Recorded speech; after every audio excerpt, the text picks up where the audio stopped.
வணக்கம் நேர்களே, இது ஷர்மிளா டாக்கீஸ். நான் உங்கள் டாக்டர் ஷர்மிளா.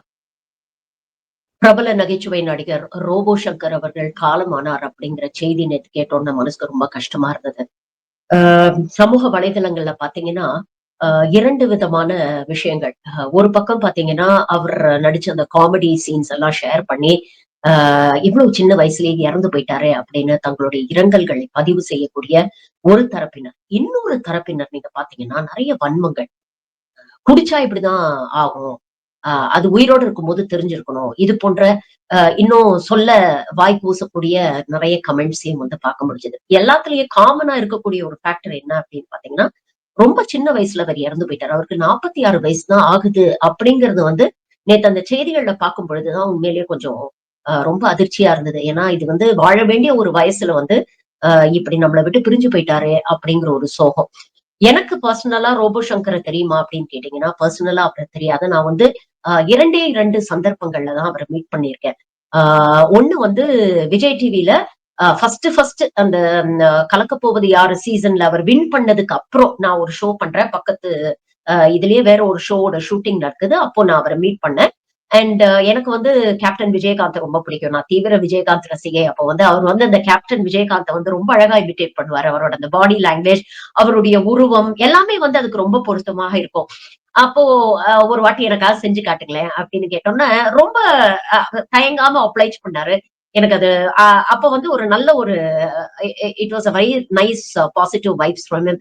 நல்ல கலகலன்னு பேசக்கூடியவரு. நெறைய விஷயங்கள் வந்து அ சிரிச்சுட்டே நல்ல ஒரு it was a very short meet. But ஆனா ரொம்ப மெமரபிளா இருந்தது. அதுக்கப்புறம் பாத்தீங்கன்னா, நாங்க சின்னத்திரை நடிகர் சங்கம் சார்புல மலேசியாவுல வந்து ஒரு கலை நிகழ்ச்சி நடத்தினோம். ஒரு ஃபண்ட் ரைசர் நிகழ்ச்சி. அந்த நிகழ்ச்சிக்கு 2 பேரும் சேர்ந்து டிராவல் பண்ணோம். அ மலேசியாவுக்கு போகும்பொழுது என் கூட தான் வந்து அவர் ஃப்ளைட்ல வந்து பயணம் பண்ணாரு. அந்த நேரத்துல ஒரு ஷார்ட் இன்டராக்ஷன் அன்னைக்கு வந்து அவர் ஸ்டேஜ்ல பெர்ஃபார்ம் பண்ணாரு. அதுக்கு வந்து ஏகோபித்த ஒரு வரவேற்பு இருந்தது. இப்படிதான். சோ அவருடைய பெர்சனல் லைஃப்ப பத்தி எனக்கு எதுவுமே தெரியாது. சோ அதனால அவருடைய பெர்சனல் லைஃப்ப பத்தி கமெண்ட் பண்ணக்கூடாது. அது நாகரீகம் இல்ல அப்படிங்கிறது என்னுடைய தாட். அது மட்டும் இல்ல, ஒருத்தர் இறந்து போயிட்டாரு. அதுக்கப்புறம் வந்து அவர் வாழ்க்கையில இப்படி பண்ணாரு, அப்படி பண்ணாரு அப்படின்ட்டு அதை சொல்லி அ ஒரு அவருடைய குடும்பத்த வந்து இன்னும் வேதனைக்கு உள்ளாக்குறதுல வந்து எந்த அர்த்தமும் இல்ல. ஆனா அவருடைய இரங்கலுக்கு வந்த நெறைய நடிகர்கள், சக நடிகர்கள் வந்து அவங்களுடைய இரங்கல் சொல்லும் பொழுது ஒரு விஷயத்த வந்து நெறைய பேர் தொடர்ந்து சொன்னாங்க. சின்ன வயசுலயே போயிட்டாரு. உடம்ப பாத்துக்கங்க.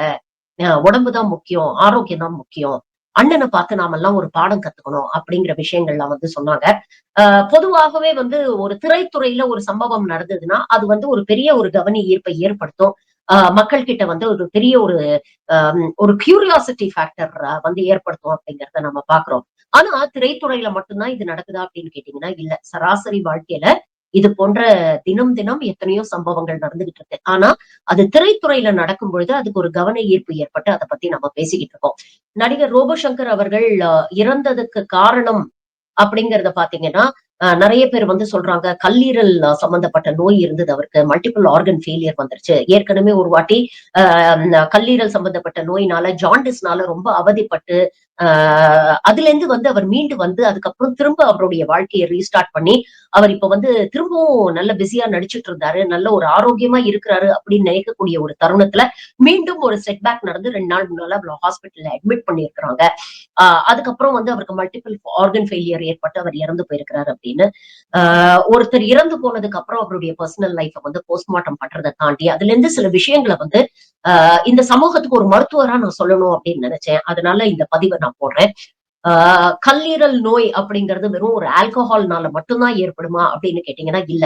ஆல்கஹால் அப்படிங்கிறது ஒரு காரணம். அதை தாண்டி கல்லீரலில் ஏற்படக்கூடிய நோய்களுக்கு பல்வேறு காரணங்கள் இருக்கு. மஞ்சள் காமாலைக்கே நீங்க பார்த்தீங்கன்னா, pre hepatic, hepatic, post hepatic jaundice அப்படின்னு பல்வேறு காரணங்கள் இருக்கு. கல்லீரல் மட்டும் தான் காரணம். கல்லீரல்ல ஏற்படக்கூடிய பாதிப்புகள்னால, அதுவும் குடிச்சதுனால கல்லீரல்ல ஏற்படக்கூடிய பாதிப்புகள்னால தான் இந்த விளைவுகள்லாம் ஏற்படுது அப்படின்னு நினைச்சீங்கன்னா, அத விட ஒரு பெரிய மிஸ்கன்செப்ஷன் இருக்கவே முடியாது. கல்லீரல் பாதிக்கப்படுறதுக்கு ஆல்கஹாலும் ஒரு காரணம்னா, அது இல்லாம இன்னைக்கு நீங்க இருக்கக்கூடிய வாழ்க்கை முறையில பார்த்தீங்கன்னா, நம்மளுடைய லைஃப் ஸ்டைல் ஹேபிட்ஸ், நம்மளுடைய பழக்கவழக்கங்கள், நம்ம ஈட்டிங் ஹேபிட்ஸ் இது எல்லாமே இன்னைக்கு வந்து ஒரு காரணமாக இருக்கு. நான் ஆல்கஹாலிக் லிவர் சிரோசிஸ் இன்னைக்கு நெறைய பார்க்கிறோம். சின்ன சின்ன குழந்தைகள்ல வந்து ஃபேட்டி லிவர் பாக்குறோம். காரணம் என்ன அப்படின்னு பாத்தீங்கன்னா, உணவு பழக்கவழக்கங்கள். இன்னைக்கு வந்து ஒரு ஆரோக்கியமான உணவு அப்படிங்கிறத தாண்டி நிறைய fast foods, unhealthy foods, processed foods இதெல்லாம் வந்து ரொம்ப ஈஸியா வந்து இன்னைக்கு இருக்கக்கூடிய தலைமுறைகள் வந்து ரெகுலராவே ஆன் ரெகுலர் பேசிஸ் அவங்க எல்லாம் சாப்பிடுறாங்க அப்படிங்கறத பாக்குறோம். ஒரு 5 மினிட்ஸ்ல ஒரு ஆப்ல வந்து ஆர்டர் பண்ணி வீட்டுக்கு வரவழைச்சு சாப்பிடக்கூடிய அந்த ஹேபிட் வந்து இன்னைக்கு பல்வேறு ஸ்டேட் ஆஃப் சொசைட்டில இருக்கக்கூடிய குழந்தைங்க கிட்ட நம்மளால பார்க்க முடியுது. பெற்றோரும் வந்து தங்களுடைய வேலை சுலபமாயிடுது அப்படிங்கிறதுக்காக இத பெருசா கண்டிக்கிற மாதிரி எனக்கு தெரியல. சோ அதனால குடிப்பழக்கம் ஒரு முக்கியமான காரணமா அப்படின்னு கேட்டீங்கன்னா, ஆமா. குடியை கெடுக்கும், புகைப்பழக்கம் தீங்கு விளைவிக்கும், டோன்ட் ட்ரிங்க் அண்ட் டிரைவ் இப்படி ஒவ்வொரு திரைப்படத்துக்கு முன்னாலயும் ஃபர்ஸ்ட் நமக்கு அதுதான் போட்டு காட்டுறாங்க. அதுக்கப்புறம் பாத்தீங்கன்னா, புகையிலை சாப்பிடுறதுனால எப்படி ஓரல் கேன்சர்ஸ் வருது அப்படிங்கிற ஒரு விளக்க படமும் வரும். இதெல்லாம் நீங்க தியேட்டருக்கு போய் படம் பாக்குறவங்க எல்லாருமே வந்து நீங்க பார்த்திருப்பீங்க. Smoking and drinking is injurious to health. Don't drink and drive இதெல்லாம் போடுவாங்க. ஆனா போட்டதுக்கு அப்புறம் ஹீரோவுடைய ஃபர்ஸ்ட் இன்ட்ரோடக்ஷன் சீன்லயே பாத்தீங்கன்னா, அவர் வந்து தண்ணி அடிச்சுட்டு ஒரு மற்ற சகாக்களோட சேர்ந்து ஒரு குத்து டான்ஸ் ஆடுறதோ, இல்ல பாட்டு பாடுறதோ, இல்ல தம் அடிச்சுக்கிட்டே ஹீரோ இன்ட்ரோடக்ஷன் சீனோ அது வரும். அப்போ ஒரு ஃபார்மாலிட்டிக்காக இதெல்லாம் போடுறாங்களே தவிர, திரைத்துறையில வந்து இந்த விஷயங்கள் எல்லாம் வந்து சமூகத்துக்கு ஒரு ரெஸ்பான்சிபிலிட்டியோட, சோசியல் ரெஸ்பான்சிபிலிட்டியோட கடத்தணும்னு நினைக்கிறாங்களா அப்படின்னு பாத்தீங்கன்னா, அன்பார்ச்சுனேட்லி நோ. இன்னைக்கு இருக்கக்கூடிய யங்ஸ்டர்ஸுக்கு ரோல் மாடல்ஸா இருக்கக்கூடிய பிரபல ஹீரோக்கள், சூப்பர் ஸ்டார் ரஜினிகாந்த்ல ஆரம்பிச்சு இன்னைக்கு கூடிய இளம் ஹீரோக்கள் வரைக்கும் நீங்க பாத்தீங்கன்னா, திரையில் காட்டப்படக்கூடிய விஷயங்கள தான் இன்னைக்கு இருக்கக்கூடிய தலைமுறைகள் வந்து பின்பற்றி, அது ஒரு பெரிய ஹீரோயிசம். அதுதான் வந்து நம்மளுடைய ஒரு கெத்து அப்படின்னு நினைச்சுட்டு இருக்காங்க. தண்ணி அடிக்கிறது, தம் அடிக்கிறது. இன்னைக்கு போதை மருந்து கலாச்சாரம் கொஞ்ச நாள் முன்னால ஒரு பிரபல நடிகர வந்து அவர் போதை மருந்து சப்ளை பண்றாரு அப்படின்னு சொல்லிட்டு அரெஸ்ட் பண்ணாங்க. அதெல்லாம் நம்ம பார்க்கிறோம். அப்போ திரைத்துறையிலேயே இது போன்ற பழக்கங்கள் வந்து எந்த அளவுக்கு வந்து பரவி கிடக்கு அப்படிங்கறத நம்ம பார்க்கிறோம். திரைத்துறை அப்படிங்கிறது it is a part of the society. திரைத்துறையில எந்த அளவுக்கு இருக்கோ அது ஜெனரல் சொசைட்டிலயும் இருக்கு. ஏதோ திரைத்துறையில மட்டும் தான் இது இருக்கு அப்படின்னு நினைக்காதீங்க. ப்ராபப்ளி அவங்களுக்கு இது போன்ற விஷயங்களுக்கான ஆக்சஸ் வந்து ரொம்ப ஈஸியா கிடைக்குது அப்படின்னு வேணா சொல்லலாம். ஆனா இது வந்து திரைத்துறையில மட்டும் தான் இருக்கா அப்படின்னு பாத்தீங்கன்னா இல்ல. இன்னைக்கு பொது சொசைட்டிலேயே நீங்க பாத்தீங்கன்னா, சின்ன சின்ன குழந்தைங்க ஸ்கூல்ல ஆரம்பிச்சு காலேஜ் வரைக்கும் இருக்கக்கூடிய குழந்தைங்களுக்கு வந்து இன்னைக்கு ஸ்மோக்கிங், ட்ரிங்கிங், ட்ரக்ஸுக்கான ஈஸி ஆக்சஸ் கிடைக்குது அப்படிங்கிறத வந்து நம்ம பாக்குறோம். நம்மளுடைய வாழ்வியல் முறை மாறி போயிடுச்சு. நம்மளுடைய பழக்க வழக்கங்கள் மாறிடுச்சு. எல்லாத்துலயுமே ஒரு இன்ஸ்டன்ட் கிராட்டிபிகேஷன் வேணும் அப்படின்னு எதிர்பார்க்கிறோம். இது போன்ற விஷயங்கள் தான் இது போன்ற தவறான ஒரு பழக்க வழக்கங்கள்ல கொண்டு போய் நம்மள வந்து தள்ளிடுது. அதுல இருந்து ஒரு சில பேர் வந்து சக்சஸ்ஃபுல்லா மீண்டு வந்துடுறாங்க. ஆனா இன்னும் சில பேர் வந்து அதுல இருந்து மீண்டு வர முடியாம வாழ்க்கைய வந்து தொலைச்சிடுறாங்க. இது போன்ற சம்பவங்கள் நடக்கும் பொழுது சம்பந்தப்பட்ட நபர குத்தம் சொல்லி அவருடைய குடும்பத்துக்கு மேலும் ஒரு மனச்சிதைவு இல்ல மேலும் ஒரு கஷ்டத்த கொடுக்காம இது போன்ற விஷயங்கள் மூலமா நாம என்ன பாடம் கத்துக்கணும் அப்படிங்கறத வந்து நாம வந்து பார்க்கணும். ரோபோ சங்கர் கிட்ட பின்பற்ற வேண்டிய பல நல்ல விஷயங்கள் இருக்கு. இன்னைக்கு வந்து அவருடைய மறைவுக்கு நிறைய பேர் வந்து அஞ்சலி செலுத்தும் போது சொல்றாங்க, எத்தனை நலிந்த கலைஞர்களுக்கு வந்து அவர் ஹெல்ப் பண்ணியிருக்கிறாரு. அவர் வந்து கஷ்டப்பட்டு ஒரு நல்ல இடத்துக்கு வந்திருக்கிறாரு. நிறைய கஷ்டங்கள சந்திச்சு தன் வாழ்க்கையில வந்து அவர் சக்சஸ பார்த்திருக்கிறாரு. ஆனா அந்த சக்சஸ் வந்து என்னைக்குமே வந்து அவர் தலைக்கு ஏற விடல. அந்த சக்சஸ் மூலமா இன்னொரு 4 பேருக்கு கை கொடுத்து எப்படி ஹெல்ப் பண்ண முடியும்? அவங்கள முன்னுக்கு கொண்டு வர முடியும். அவர் வாழ்ந்த காலத்துல அவர் வந்து இத வெளியில சொல்லல. ஆனா இன்னைக்கு அவருக்கு அஞ்சலி செலுத்தக்கூடிய அத்தனை கலைஞர்கள் வந்து சொல்றாங்க. எனக்கு ஹெல்ப் பண்ணியிருக்காரு, எனக்கு ஹெல்ப் பண்ணியிருக்காரு, எனக்கு அம்மாவா இருந்திருக்காரு, எனக்கு அப்பாவா இருந்திருக்கிறாரு அப்படின்னு பல பேருடைய வாழ்க்கையில பல நல்ல மாற்றங்களை வந்து கொண்டு வந்திருக்கிறாரு ரோபோ சங்கர் அவர்கள். அவருடைய ஆன்மா சாந்தி அடையணும். அவருடைய குடும்பம் அவரை இழந்து வாழக்கூடிய அந்த குடும்பம் வந்து இதுல இருந்து எப்படி மீண்டு வர போறாங்க அப்படிங்கிறது சத்தியமா தெரியல. ஏன்னா நிறைய பேர் சொல்லும் பொழுது சொல்றாங்க வெரி ஹாப்பி ஃபேமிலி. அவங்களோட ட்ரெய்னர், பர்சனல் ட்ரெய்னருடைய அந்த காணொளி என்னால பார்க்க முடிஞ்சது. அவர் சொன்னாரு அந்த ஒட்டுமொத்த குடும்பமே ரொம்ப சிரிச்சு சந்தோஷமா இருந்த தருணங்களை தான் நான் பார்த்திருக்கேன். எவ்வளவு பிரச்சனைகள் இருந்தாலும் அதை சிரிச்சு சந்தோஷமா சமாளிப்பாங்க அப்படின்னு சொன்னாரு. இன்னொருத்தர் சொல்லும் பொழுது சொல்றாரு, ஏற்கனவே இந்த மாதிரி ஒரு வாட்டி அவர் இறந்துட்டாரு அப்படிங்கிற ஒரு தவறான ஒரு செய்தி வந்த பொழுது அத வந்து அவரே வந்து யூடியூப்ல பார்த்து அத சிரிச்சு கமெண்ட் பண்ணி சந்தோஷமா இருந்தாரு. அவ்வளவு லைட்டா வந்து எல்லா விஷயங்களையும் எடுத்துக்கக்கூடிய மனிதர் அப்படின்னு இன்னொரு ஒரு கலைஞர் வந்து பதிவு பண்றாரு. அதெல்லாம் பார்க்கும் பொழுது ரோபோ சங்கரை இழந்த அந்த குடும்பம் வந்து அது ஒரு நிரப்ப முடியாத ஒரு வாய்டா தான் அவங்களுக்கு இருக்கும். இதுல இருந்து அவங்க கண்டிப்பாக மீண்டு வரணும். அதே மாதிரி இன்னொரு கலைஞர் ராஜ்கமல் நினைக்கிறேன். அவர் பேசும்பொழுது ஒரு அழகான ஒரு விஷயம் சொன்னாரு. அதாவது ரோபோ சங்கருடைய திறமை வந்து அவரோடயே மறைஞ்சு போயிடக்கூடாது. அவருடைய திறமை வந்து அவருடைய மகள் பாண்டியம்மாள் கிட்ட நிறைய இருக்கு. அப்போ ரோபோ சங்கரை பாண்டியம்மாள் மூலமாக இந்த திரைத்துறை வந்து மீண்டும் வாழ வைக்கணும். முடிஞ்ச அளவுக்கு பாண்டியம்மாவுடைய திறமைக்கு ஏற்ப அவங்களுக்கு வந்து கதாபாத்திரம் கொடுத்து ரோபோ சங்கர த்ரூ பாண்டியம்மா நீங்க வந்து திரைத்துறையில வந்து வாழ வைக்கணும் அப்படிங்கிற ஒரு விஷயத்த சொன்னாரு. ரொம்ப நல்ல விஷயமா எனக்கு தோணுச்சு. ஏன்னா அவங்களும் of course she is a very talented girl. அவங்களுக்கும் நல்ல வாய்ப்புகள் வரணும். இந்த சோகத்துல இருந்து இந்த குடும்பம் மீண்டு வரணும் அப்படிங்கிற ஒரு விஷயத்த வந்து நான் பதிவு பண்ணணும்னு விரும்புறேன்.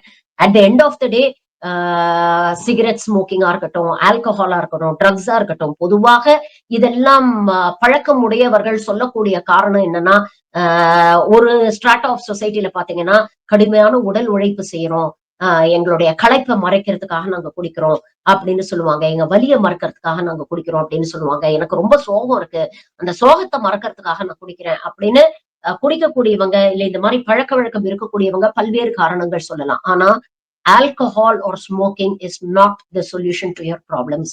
இதனால பிரச்சனைகள் அதிகரிக்குமே தவிர, பிரச்சனைகள் தீரப் போறதில்ல. இன்னொரு சாக்குப்போக்கு இது போன்ற நபர்கள் வந்து சொல்றது என்னன்னா, ஏன்னா நான் கொஞ்சம் வந்து வெளிப்படையாக பேசுறவ. எதுவா இருந்தாலும் வந்து வெட்டு 1 துண்டு 2ன்னு சொல்லிடுவேன். திரைத்துறையில இருக்கக்கூடிய நெறைய பேரே வந்து எனக்கு வந்து ஃபோன் பண்ணி அவங்களோட ப்ராப்ளம்ஸ், அவங்களுக்கு ஏதாவது ப்ராப்ளம் டாக்டர போய் சந்திச்சிருக்காங்கன்னா, உடனே ஃபோன் அடிப்பாங்க. ஸ்கேன் ரிப்போர்ட் அனுப்புறோம். என்ன ஏதுன்னு கொஞ்சம் பார்த்து சொல்லுங்கம்பாங்க. உடம்பு சரியில்லன்னா செட்ல வந்து என்கிட்ட மருந்து கேட்பாங்க, மாத்திரை கேட்பாங்க. இதெல்லாம் இருக்கும்பொழுது சில விஷயங்கள நான் உடைச்சு பேசுவேன். நேரடியாவே வந்து அ வயசு வித்தியாசம்லாம் பார்க்க மாட்டேன். ஒரு மருத்துவரா யாரா இருந்தாலும் அவங்கள வந்து நான் கண்டிப்பேன். இத செய்யாதீங்க அப்படின்னு சொல்லி நெறைய விஷயங்கள் வந்து நான் சொல்லுவேன்.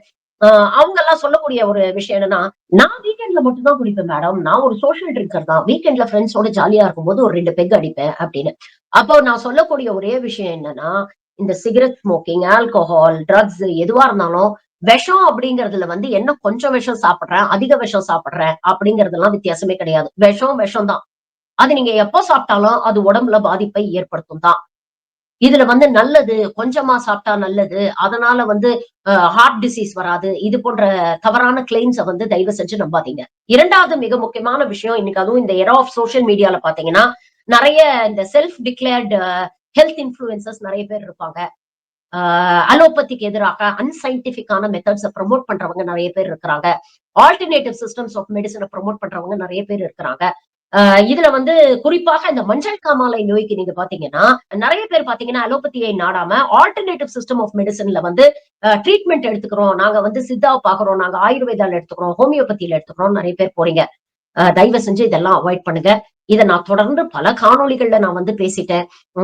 ஒரு அலோபதியிலே நீங்க ஒரு மருந்து எடுத்தீங்கன்னா, ஒரு சிம்பிள் எக்ஸாம்பிள் நீங்க ஒரு மருந்து எடுத்தீங்க. ஒரு மருந்த நீங்க போய் பார்மசில வாங்குறீங்கன்னா, அந்த மருந்துடைய பாட்டில்லயோ இல்ல அந்த கவர் டப்பாலயோ ஒரு பேப்பர் வச்சிருப்பாங்க.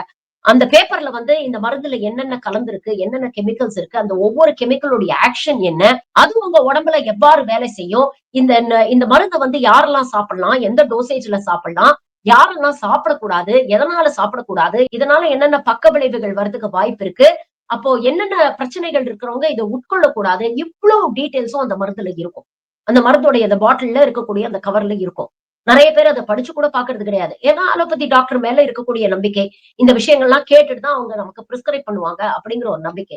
ஆனா நீங்க சித்தா, ஆயுர்வேதா, ஹோமியோபதி இந்த மாரி ஆல்டர்னேட்டிவ் சிஸ்டம்ஸ் ஆஃப் மெடிசின்ல போய் மருந்து வாங்குனீங்கன்னா, அந்த பாட்டில்ல என்ன இருக்கு?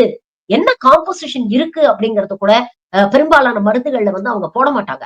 ஆனா ஆனா மருந்தோட விலை மட்டும் பார்த்தீங்கன்னா, 2000, 3000, 4000ன்னு இருக்கும். சோ நீங்க என்ன சாப்பிடுறீங்க அப்படிங்கிறத, உங்க வயித்துக்குள்ள என்ன போகுது அப்படிங்கிறத, நீங்க தெரிஞ்சுக்கிறதுக்கான எல்லா உரிமையும் உங்களுக்கு இருக்கு. அதனால தயவு செஞ்சு சயன்டிஃபிக் பேஸ்ட் மெடிசின நம்புங்க. உடம்புல நோய் இருக்கு, மஞ்சள் காமாலை வருது, கல்லீரல்ல பாதிப்பு இருக்கு. வேற எந்த ஒரு உடல் உறுப்புல பாதிப்பு இருக்குனாலும், தயவு செஞ்சு சயன்டிஃபிக் பேஸ்ட் மெடிசின நம்புங்க. சயன்டிஃபிக் பேஸ்ட் மெடிசின நாடுங்க. 2வது முக்கியமான விஷயம் இன்னைக்கு ஹெல்த் கேர் காஸ்ட்ஸ் எல்லாம் ரொம்ப, ரொம்ப, ரொம்ப அதிகமாயிடுச்சு. தொடர்ந்து இத பத்தி நம்ம பேசிக்கிட்டு இருக்கோம். ஒவ்வொருத்தருக்கும் வாழ்க்கையில ஹெல்த் இன்சூரன்ஸ் எவ்வளவு ரொம்ப முக்கியம் அப்படிங்கிறதையும் நம்ம பேசிட்டு இருக்கோம். அரசாங்கத்துல இலவச மருத்துவம் பண்றாங்க. ஆனா, இன்னைக்கு தனியார் மருத்துவமனைக்கு போனதுனால எத்தனையோ குடும்பங்கள் வறுமை கோட்டுக்கு கீழ போயிடுச்சு. ஏன்னா, ஹெல்த் கேர் காஸ்ட் அந்த அளவுக்கு இன்கிரீஸ் ஆயிடுச்சு. இன்னைக்கு மெடிசின் அந்த அளவுக்கு கமர்ஷியலைஸ் ஆயிடுச்சு. கொஞ்ச நாள் முன்னால கூட நம்ம சொல்லிட்டு இருந்தோம். இன்சூரன்ஸ் பிரீமியத்துக்கு வந்து இவ்ளோ ஜிஎஸ்டி போடுறீங்களே, இது நியாயமா? அப்படிங்கிற கேள்விய நம்ம கேட்டுட்டு இருந்தோம். இன்னைக்கு ஹெல்த் இன்சூரன்ஸ், லைஃப் இன்சூரன்ஸ்க்கான பிரீமியம்ல இருக்கக்கூடிய ஜிஎஸ்டிய ரத்து பண்ணியிருக்கு இந்த அரசாங்கம். இது ஒரு நல்ல வாய்ப்பு. எத்தனையோ செலவழிக்கிறோங்க. வாரத்துல 3 நாள் ஸ்விக்கில ஆர்டர் பண்ணி சாப்பிடுறோம். என்டர்டெயின்மென்ட்க்காக இன்னைக்கு எத்தனையோ செலவழிக்கிறோம். தயவு செஞ்சு உங்க குடும்பத்துடைய ஹெல்த்துக்காக கொஞ்சம் செலவழிங்க. ஆன்லைன்ல போனீங்கன்னா, எத்தனையோ இன்சூரன்ஸ் பத்திய தகவல்கள் இருக்கு. பல்வேறு கம்பெனிகள்ல ஹெல்த் இன்சூரன்ஸ் ஆஃபர்ஸ் இருக்கு. உங்க குடும்பத்துக்கு ஏத்த ஒரு நல்ல ஸ்கீம தேர்ந்தெடுத்து, தயவு செஞ்சு ஒரு ஃபேமிலி ஹெல்த் இன்சூரன்ஸ் வாங்குங்க. நாள பின்ன வீட்ல யாருக்காவது ஒரு பிரச்சனை அப்டின்னா, தைரியமா நம்ம ஹாஸ்பிட்டல்ல போய் அட்மிட் ஆகலாம். ஐயோ! கையில பணம் இல்லையே, என்ன பண்றது? அப்படின்னு கைய பிசைச்சுட்டு நிக்க வேண்டிய ஒரு நெலைம வராது. கடைசியா ஒரே ஒரு விஷயத்த சொல்லி இந்த காணொளிய முடிக்கிறேன். உங்க உடம்பு தாங்க உங்க கோவில். அந்த உடம்பு ஆரோக்கியமா இருந்தா, அந்த ஆன்மாவும் ஆரோக்கியமாக இருக்கும். என்னைக்குமே அந்த ஆரோக்கியத்துல மட்டும் எந்த விதமான காம்ப்ரமைஸும் தயவு செஞ்சு பண்ணாதீங்க. ஹெல்த்த பாத்துக்க